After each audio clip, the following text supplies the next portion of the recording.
안녕하세요. 반갑습니다. 구독 신청, 좋아요, 댓글, 그리고 알람 설정 부탁드립니다. 그리고 좀 외람된 당부입니다마는 동영상에 붙어있는 광고를 스킵하지 마시고 끝까지 봐주시기만 해도 채널 운영에 매우 큰 도움이 되겠습니다. 당부드릴게요. 이효석 작가의 단편소설 추억 낭독해 드릴 건데요. 작가에 대한 소개는 이효석 작가의 다른 작품들이 저희 채널에 많이 올라가 있으니까 그 작품들 참고하시면 되겠습니다. 단편소설 추억은 작가의 비교적 초기작 중에 하나입니다. 1930년 신소설에 발표된 작품이죠. 줄거리는 이렇습니다. 화자에게는 옛 추억이 하나 있는데요. 해마다 겨울이 돼서 한방눈이 퍼부면 꼭 생각나는 사람이 있습니다. 그 중에 하나가 바로 친구인 노군입니다. 그는 체구가 큼직하고 호기롭던 친구였는데요. 이 노군이 중학교에 다닐 때 노군의 집에 도둑을 맞은 일이 있었습니다.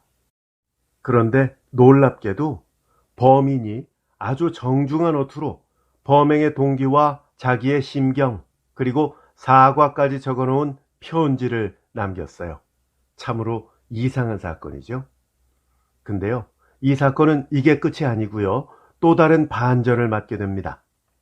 그 이후의 흥미진진한 이야기는 작품 낭독을 직접 감상하시면서 확인하시기 바랍니다. 이효석 작가의 작품들로만 모아놓은 재생 목록도 있으니까요. 관심 있으시면 저희 채널에서 찾아보시기 바랍니다. 본 동영상 설명란에도 링크를 걸어 놓았습니다. 그럼 지금부터 이효석 작가의 단편소설 추억 낭독해 드릴게요. 옛 이야기의 하나이다. 옛 이야기라니까 태고적 이야기가 아니라 나의 생애에 비교적 이른 시간에 속하는 이야기란 말이다. 이른 시절이라고는 해도 나의 나이 지금 50의 고개를 반도 채 못 넘었으니 이르고 지지고 할 것이 없지만은 철들고 눈뜸이 나날이 새로운 지금으로 보면 무폭하고 주책 없던 그때는 옛 시절이었다. 따라서 이 이야기에나 이야기 속의 행동에 지금으로서 본다면 어리고 불미한 점이 많을 것이다. 그러나 그것은 그만한 시간의 핸디캡을 붙여가지고 읽어주어야 할 것이다. 해마다 겨울이 돼서 굵은 눈송이가 한박같이 퍼붓는 시절이면 스스로 생각나는 이 많다. 깊은 겨울 고요한 밤, 가난한 화롯전을 끼고 창밖에 퍼붓는 눈소리를 들을 때 해마다 겨울마다 변치 않고 생각나는 것은 일찍이 작별한 노군이다. 이글이글 타는 펠치카를 둘러싸고 탁탁 튀는 석탄 소리와 사모바르의 물 끓는 소리를 들으면서 검은 창밖에 날리는 눈을 때 아닌 꽃으로 알며 붉은 책, 노랑 책 들추면서 옛날의 왕자와 왕비 이야기에 꽃피울 그 북극의 겨울을 이 땅을 떠난 지 오래인 그는 지금 어떻게나 지내고 있을까 하고 생각할 때는 그에 대한 회포도 한층 더 깊다. 어떤 눈덩이가 파묻히지는 않았을까? 깃들일 곳 없이 깊은 밤의 추운 거리를 벌벌 떨며 헤매지는 않을까? 그렇지 않으면 마을 끝에 딸랑딸랑 방울소리 남기며 개에 매인 썰매 타고 눈 깊은 벌판을 달리고 있을까? 혹은 어떤 거리에 으슥한 회관에 모여서 낯선 동지들과 함께 일을 꾀하고 있을까? 생각하면 생각할수록 궁금해지고 동무의 자태가 그리워진다. 그러나 그가 이곳을 떠나 북에 잠긴 지 이미 오래이고 그 후로는 도무지 소식이 없었으니 그의 생사조차 알 길이 아득하다. 이제 고요한 밤 홀로 화롯전을 끼고 앉아 밖에 한방 눈소리를 들으려니 그의 뒷일을 궁금히 여기는 회포 심히 간절하다. 큼직하던 노군, 호기롭던 노군. 그를 생각할 때마다 변함없이 나의 머릿속에 떠오르는 것은 당시 군의 가정에 일어났던 조그만 이야기다. 옛날의 왕비 이야기는 페치카를 둘러싸고 사모바로 끓는 소리에 귀 기울이는 그들에게 맡겨두고 노군을 생각하는 나는 눈 깊은 이 밤 여기서 이야기를 되풀이하려 한다. 생각하면 노군은 나의 가장 친한 동무의 한 사람이었다. 중마고우는 아닐지라도 마격지정이 두 마음속에 깊이 뿌리박고 있었다. 하기는 세상에 중마고우라는 것도 다 믿을 것이 못 된다. 자라서 뜻이 다르고 길이 어긋나면 대천지 원수로 변하는 수도 없지 않아 있으니까 말이다. 이와 반대로 이르는 바 중마고우가 아니고 사귄 지 불과 사흘일지라도 생각이 맞고 행동이 같다면 중마고우 지정 이상 몇몇 배의 더 굳은 정이 두 마음을 한 끈에 굳게 얽어매 놓을 것이다. 이미 중학을 같이 하였으니 비록 사흘의 사귐은 아닐지라도 노군과 나와의 경우가 이러하였다. 중학도 3년을 마치고 4년이 되면서부터는 바야흐로 철이 들 때이다. 단순하고도 하잘것없는 학과를 파지만 말고 좀 더 눈을 넓이 떠서 유다른 책도 읽어보고 동무와 모여 앉으면 색다른 이야기도 하여 볼 때이다. 환경과 생활을 의식하고 넓은 세상을 짐작하고 사회를 알고 시대를 느끼고 세상의 여론에 모름지기 관심을 갖기 시작하여야 할 때이다. 노군과 나와의 사이가 가까워진 것도 이런 때였다. 몇 해 동안 서로 무심하였던 것만큼 뜻이 맞은 이상 두 사람의 친분은 컸다. 틈만 있으면 같이 모이고 모여만 앉으면 이야기였다.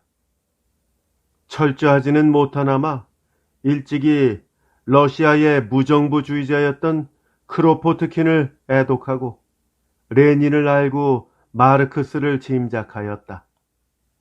여름에 서늘한 나무 그늘 속을 찾을 때나 겨울에 따뜻한 화로전을 낄 때나 항상 이런 이들의 저서를 품에 지니지 않은 때는 없었다.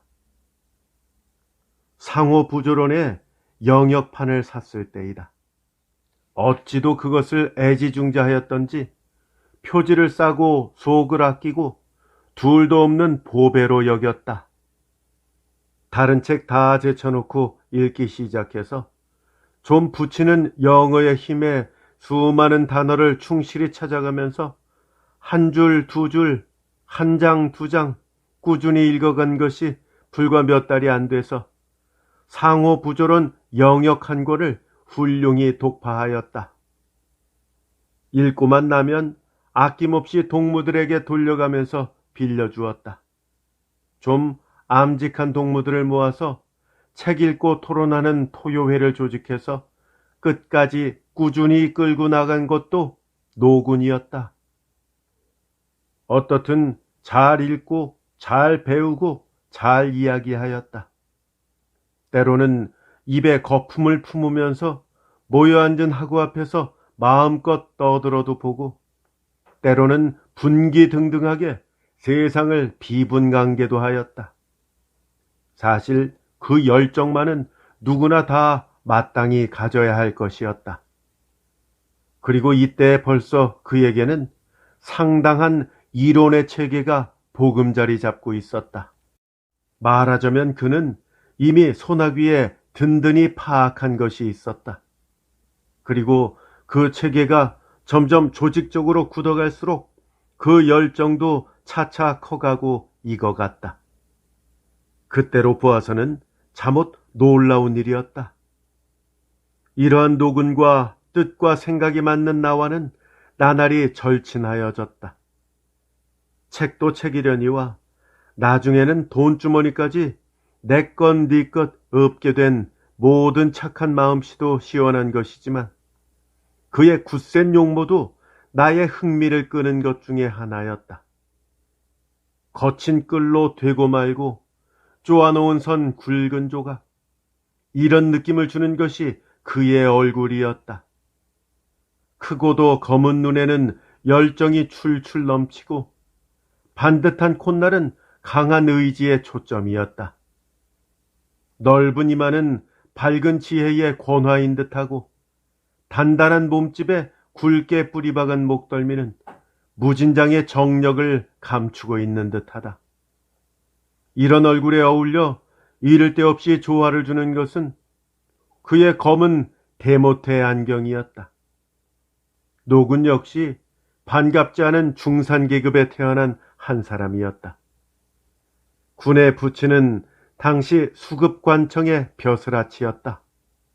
그러니 노군과 뜻이 맞을 리 만무하였다. 그러므로 그는 가정의 따뜻한 맛이라고는 모르고 자랐다. 자연히 집을 싫어하고 밖을 그리워하였다. 현대 교육의 허위를 느끼고 일본으로 가만히 건너뛴 것은 그가 중학을 마치던 해 봄이었다. 거기서 노동을 하면서 세상을 알자는 생각이었다.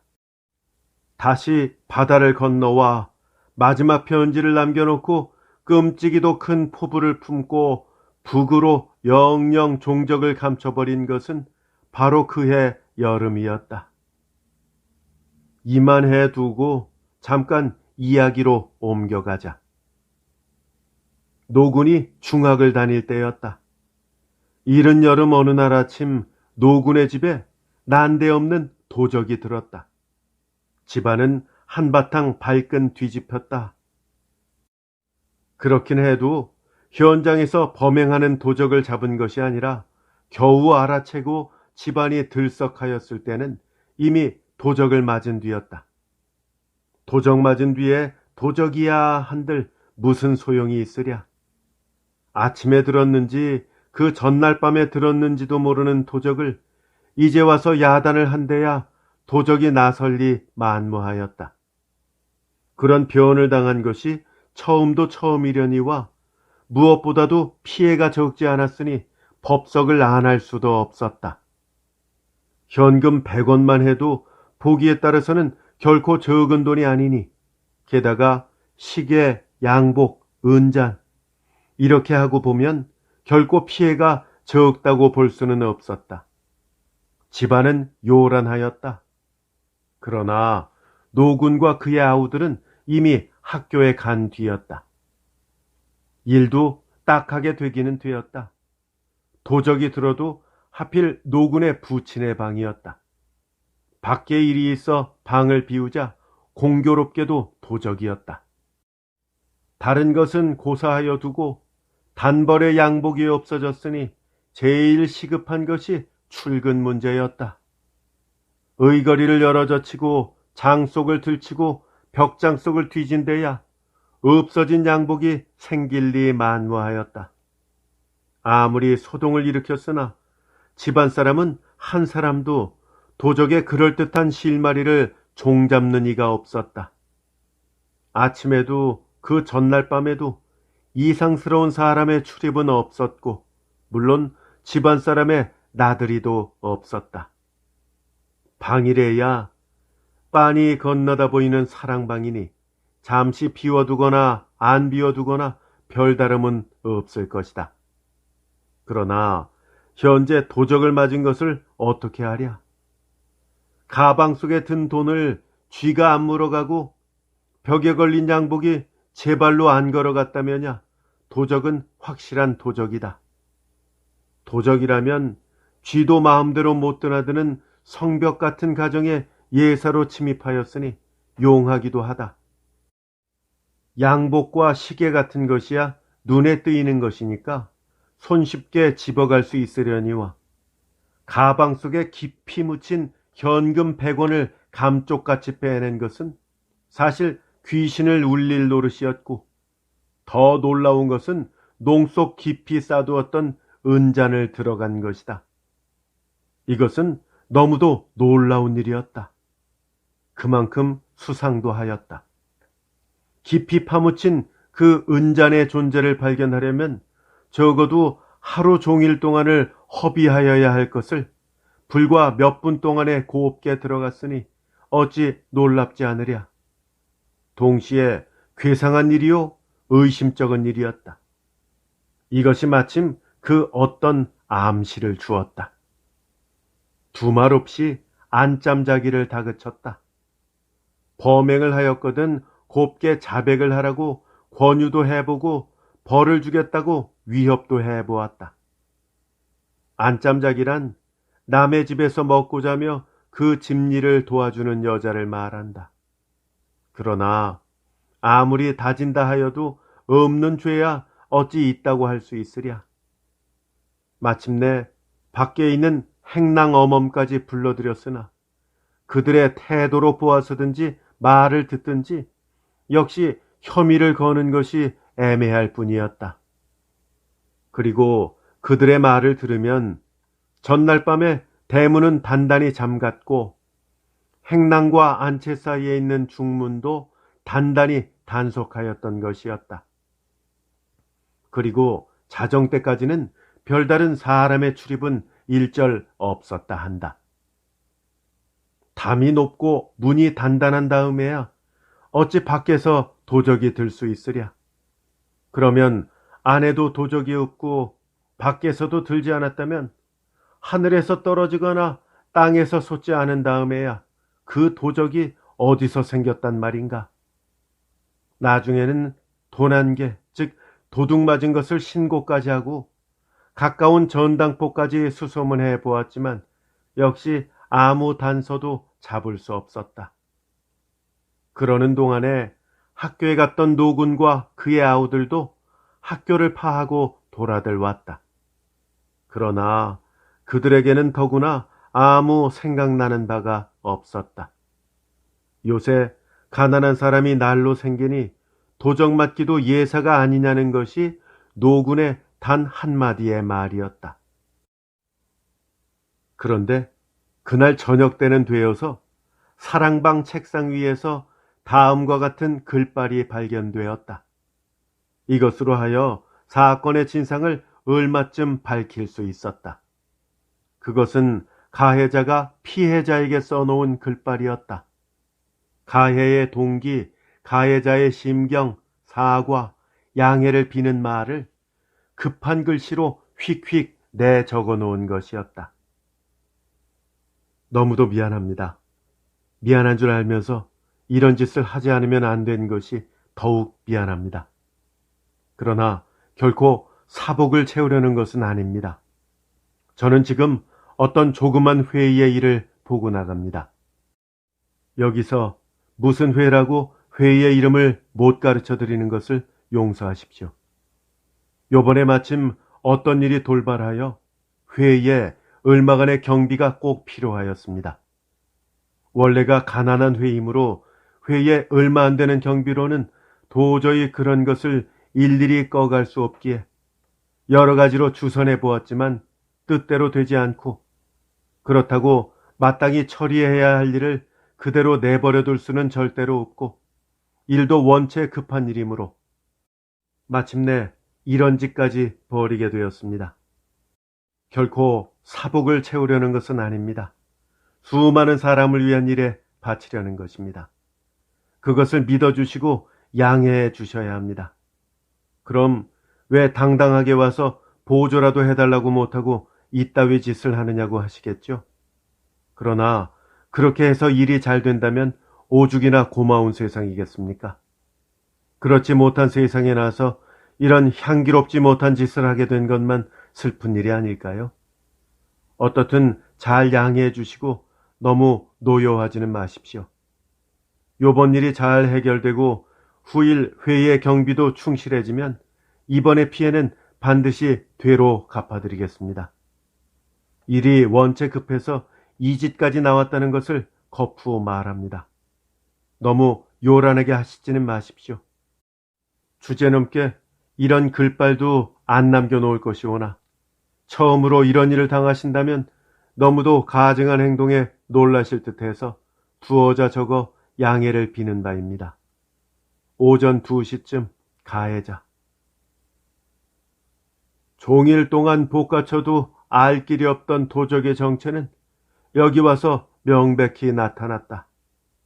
가난한 회의를 위하여 일을 해나가는 사람이 긴급히 필요한 회의 경비를 얻으려고 마침내 범행을 했다는 것을 알았을 때 그런 일을 당한 것은 섭섭하였으나 그런 줄을 안 것은 도리어 시원한 일이었다. 범행을 했으면 그만이지 그 뒤에 자기의 마음속을 고백해 놓는다는 것은 한편으로 보면 얄밉기도 하지만 다시 한편으로 보면 그 넉넉한 태도가 사랑스럽기도 하였다. 집안 사람들은 가짜는 듯이 나중에는 웃어버렸다. 오래 살려니 별꼴을 다 보겠구나. 도적질을 하면서 편지질은 웬 편지질이여? 시체 도적은 문명을 해서 그렇답니다. 허나 그런 글빨이라도 남겨서 그런 줄을 알게 한 것은 시원한 일이었지만은 그래도 마음에 폭 쓰이지 않는 것은 가해자의 침입한 경로와 손쉽게 한 범행의 맑은 흔적이었다. 새벽 2시쯤에 침입했다면 대체 어디로부터 침입했다는 말인가? 높은 담을 뛰어넘지 못하였을 이상 반드시 대문으로 들어왔을 것이니 그때 걸려 있었을 대문을 따준 것은 누구이며 아침에 일어났을 때 대문은 역시 빈틈없이 닫혀 있었으니 그가 나간 뒤에 대문을 이렇게 빈틈없이 닫은 것은 대체 누구인가? 아무리 보아도 괴상한 일이었다. 그리고 가방 속에 든 현금을 곱게 꺼낸 것도 이상하거니와 농 속에 든 은잔을 그런 줄 알고 꺼낸 것은 더욱 놀라운 일이었다. 그렇다고 그 필적으로든지 글투로 보아서 밖에서 확실히 가해자가 침입한 것이지 집안에 범인이 잠재해 있다고는 볼 수 없었다. 어떻든 마음에 폭 쓰이지 않는 점이 많았다. 그러자 그 이튿날 아침에 노군에게 어디선지 다음과 같은 편지가 왔다. 이 편지는 이 사건의 비밀의 열쇠를 쥐고 있는 것이지만 물론 노군의 집안 사람들에게는 보일 수 없는 것이었다. 그러나 차차 날이 가니 소동도 가라앉고 달이 넘으니 도적 맞았다는 기억조차 점점 흐려갔다. 노군이 받은 그 편지의 내용은 대강 아래와 같았다. 노군에게 아침차로 내려왔네. 하룻밤 수면 부족에 피곤하기 짝이 없네. 이렇게 힘이 든다면야 어디 일을 해갈 수 있겠나? 그러나 요번에 주선된 것만은 기쁜 일일세. 이만하면 요번 일은 훌륭히 처리해 나갈 수 있을 것일세. 뭐라고 다 군에게 감사하였으면 좋을는지 모르겠네. 군의 계획과 권유도 고마웠거니와 이 조그만 운동을 위하여 다하는 군의 지극한 열심과 노력은 한갓 동무로서의 눈물로 사의를 표할 따름일세. 한 가지 마음에 걸리는 것은 요번 우리 행동이 당당치 못하였다는 것일세.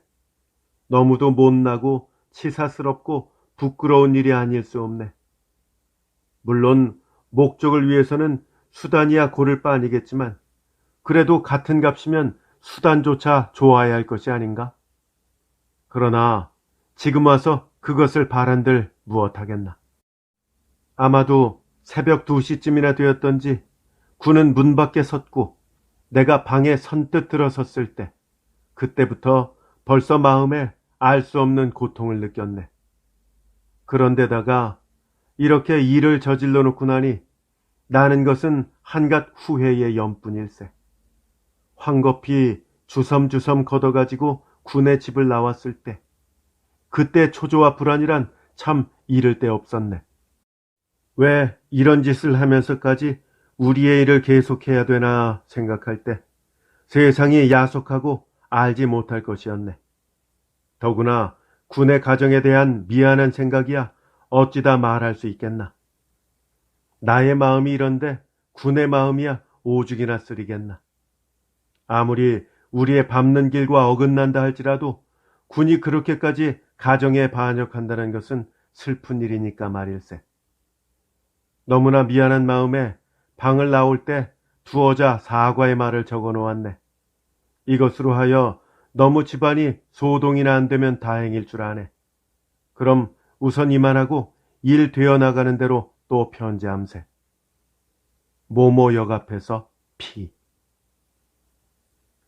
노군의 집안에 소동을 일으킨 가해자가 피였고 이 일을 인도한 이는 곧 노군 자신이었음이 다시 말하지 않아도 명백하여졌을 것이다.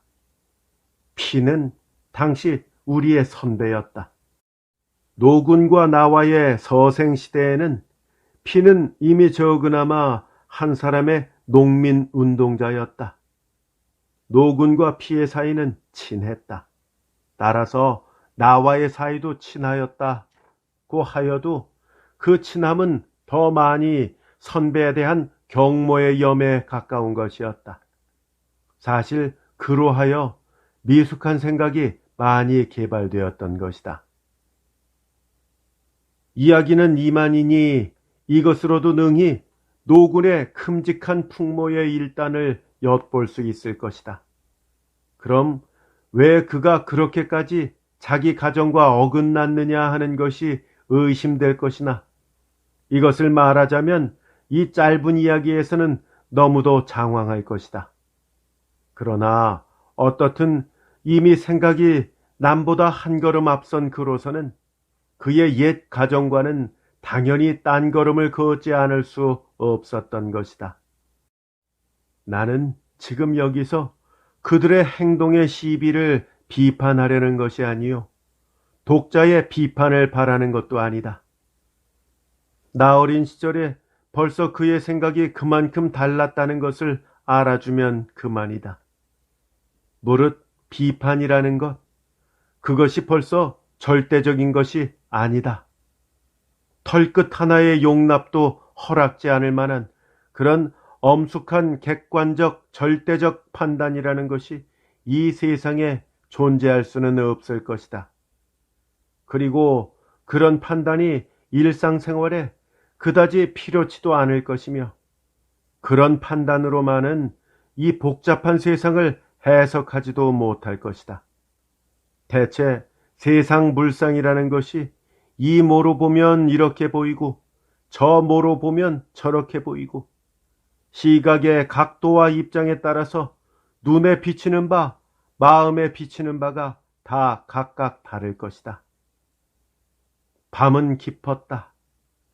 화롯불은 마저마저 이스러지고 창밖에 눈송이 더욱 깊다. 생각나는 것은 노군.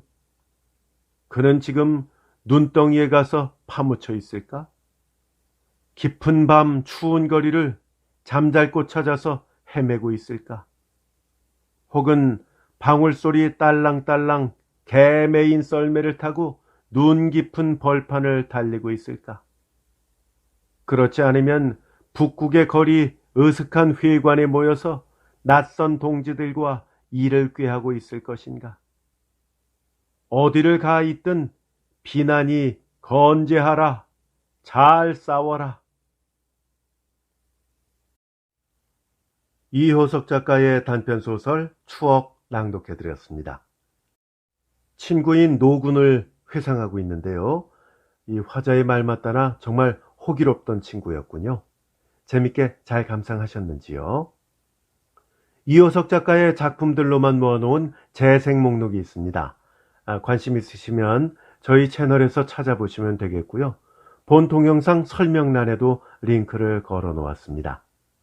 메밀꽃 필 무렵은 물론이고요. 가을과 사냥, 줄이면, 돈, 수탉, 화분, 일기, 그리고 소라 이렇게 작품들이 많이 올라가 있으니까요. 이호석 작가의 다른 작품들을 듣기 원하시면 들어오셔서 방문해 보시기 바랍니다. 함께 해주셔서 감사합니다. 저는 다음 시간에 더 좋은 작품으로 다시 인사드릴게요. 안녕히 계십시오.